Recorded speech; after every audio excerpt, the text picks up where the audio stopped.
ടീച്ചറമ്മനെ പേരാവൂര് പിടിക്കാൻ കൊണ്ടുവന്നാണ്. പേരാവൂര് ഞങ്ങൾ പിടിച്ചടക്കും. ആരുടെ? ശൈലജ ടീച്ചറുടെ. ഇത് അന്തംഗമ്മികളൊക്കെ വിശ്വസിച്ച്. നമുക്കൊക്കെ അറിയില്ലേ, എല്ലാവർക്കും ഇവിടുത്തെ ബുദ്ധിയും വിവരമുള്ള ആൾക്കാർക്ക് അറിയാം. എമ്മനെ തോൽപ്പിക്കാൻ വേണ്ടി കൊണ്ടിട്ടതാണ് അല്ലേ?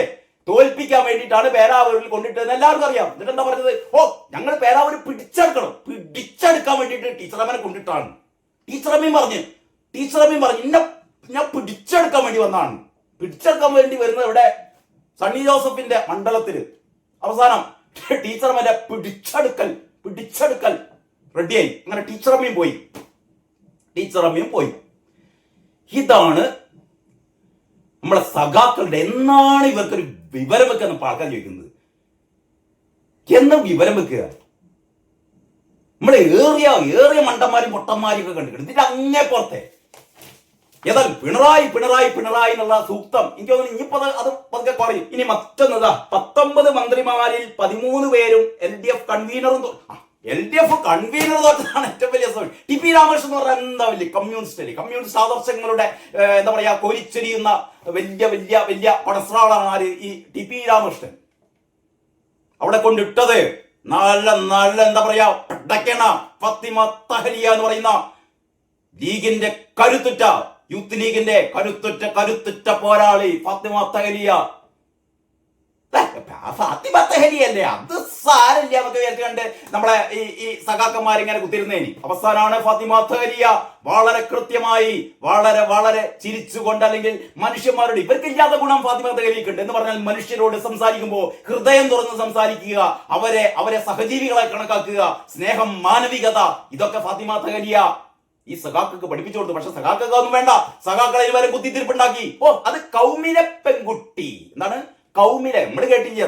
ഞാൻ എന്റെ ജീവിതത്തിൽ ആദ്യമായിട്ട് കേൾക്കുകയാണ് ഈ കൗം എന്താണ്? കൗമിലെ പെൺകുട്ടി. അപ്പോഴാണ് അന്വേഷിച്ചപ്പോഴാണ് മനസ്സിലാക്കി ഈ കൗമിലെ പെൺകുട്ടി എന്ന് പറയുന്നത് ഈ മുസ്ലിം വിഭാഗം ഉപയോഗിക്കുന്ന, അവരുടെ മതത്തിൽപ്പെട്ട, ഞങ്ങളുടെ സമുദായത്തിൽപ്പെട്ട പെൺകുട്ടിയാണ് എന്നാണ് അത്ര കൗമിലെ പെൺകുട്ടി. അപ്പൊ കൗമിലെ പെൺകുട്ടിക്ക് നിങ്ങൾ വോട്ട് ചെയ്യണം എന്നൊക്കെ പറഞ്ഞിട്ട് ലീഗുകാര് അവരുടെ സമുദായങ്ങളിലെ ആൾക്കാരോടൊക്കെ പറയുന്നു, അങ്ങനെ ഒരു വർഗീയത സൃഷ്ടിക്കുന്നു എന്നൊക്കെ പറഞ്ഞിട്ട് CPM-കാര് മൈക്ക് പ്രചാരണം.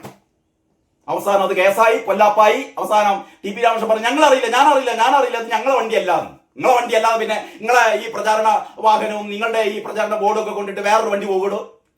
നാവിടുത്തെ കള്ളത്തരെ പറയുള്ളൂ. അവസാനം ആകെ അലമ്പായി. അത് പിന്നെ അങ്ങനെയായിട്ട് പോയി. ഏതായാലും ജനങ്ങൾക്ക് മനസ്സിലായി ഈ വട്ടകരയില് ഈ ടീച്ചറമ്മ എങ്ങനെയാണോ ഷാഫി പറമ്പിലിനെ പൊട്ടിക്കാൻ വേണ്ടിയിട്ട് ഈ കാഫിർ സ്ക്രീൻഷോട്ട് ഇറക്കിയത്, അതിന്റെ വേറൊരു വേർഷനാണ് ഇത് എന്നൊക്കെ മനസ്സിലായി.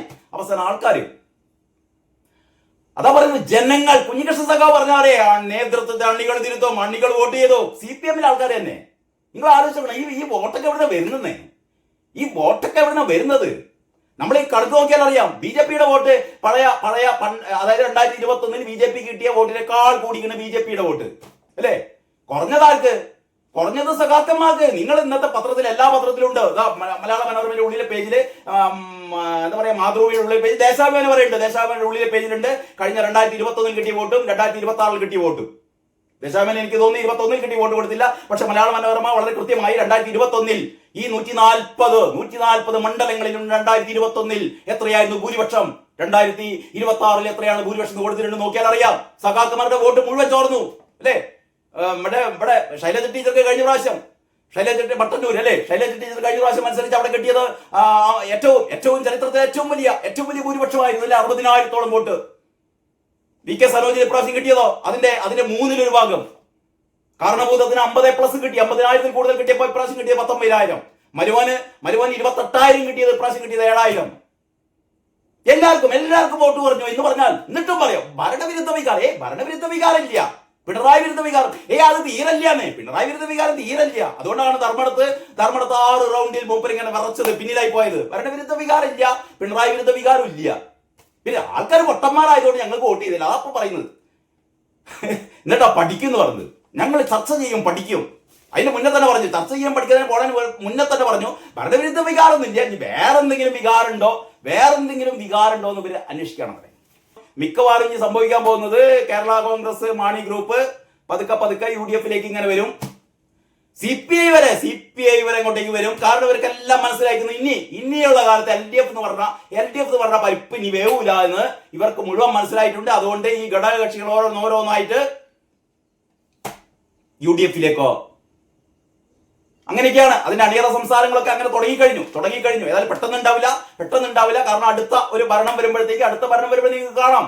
UDF എന്ന് പറയുന്നത് CPI-യും മറ്റേ ജോസ് കെ മാണിയും ഒക്കെ ഉൾപ്പെട്ട ഒരു വലിയ ഒരു മുന്നണിയായി മാറുകയും CPM എന്ന് പറയുന്ന പിണറായി വിജയന്റെ അപ്പി തിന്നുന്ന ആൾക്കാർ മാത്രമുള്ള ഏറ്റവും വെറുക്കപ്പെടുന്നവരുടെ പാർട്ടിയായി, അല്ല പൊട്ടന്മാരുടെ പാർട്ടിയായി, മണ്ടന്മാരുടെ പാർട്ടിയായി മാറുകയും ചെയ്യുന്ന ഒരവസ്ഥയാണ് വരാൻ പോകുന്നത്. അപ്പോഴാണ് ആ ഒരു ഗ്യാപ്പിലാണ് ആരിടിച്ചു കയറാൻ പോകുന്നത്. 3 സീറ്റ് കിട്ടിയ BJP ഇവിടെ CPM-ലെ ഹൈന്ദവരുടെ വോട്ടുകൾ അല്ലെങ്കിൽ ഹൈന്ദവരുടെ നിര പതുക്കെ BJP-യിലേക്ക് ഷിഫ്റ്റ് ചെയ്യുകയും ചെയ്യുന്ന ഒരവസ്ഥയാണ് വരാൻ പോകുന്നതെന്ന്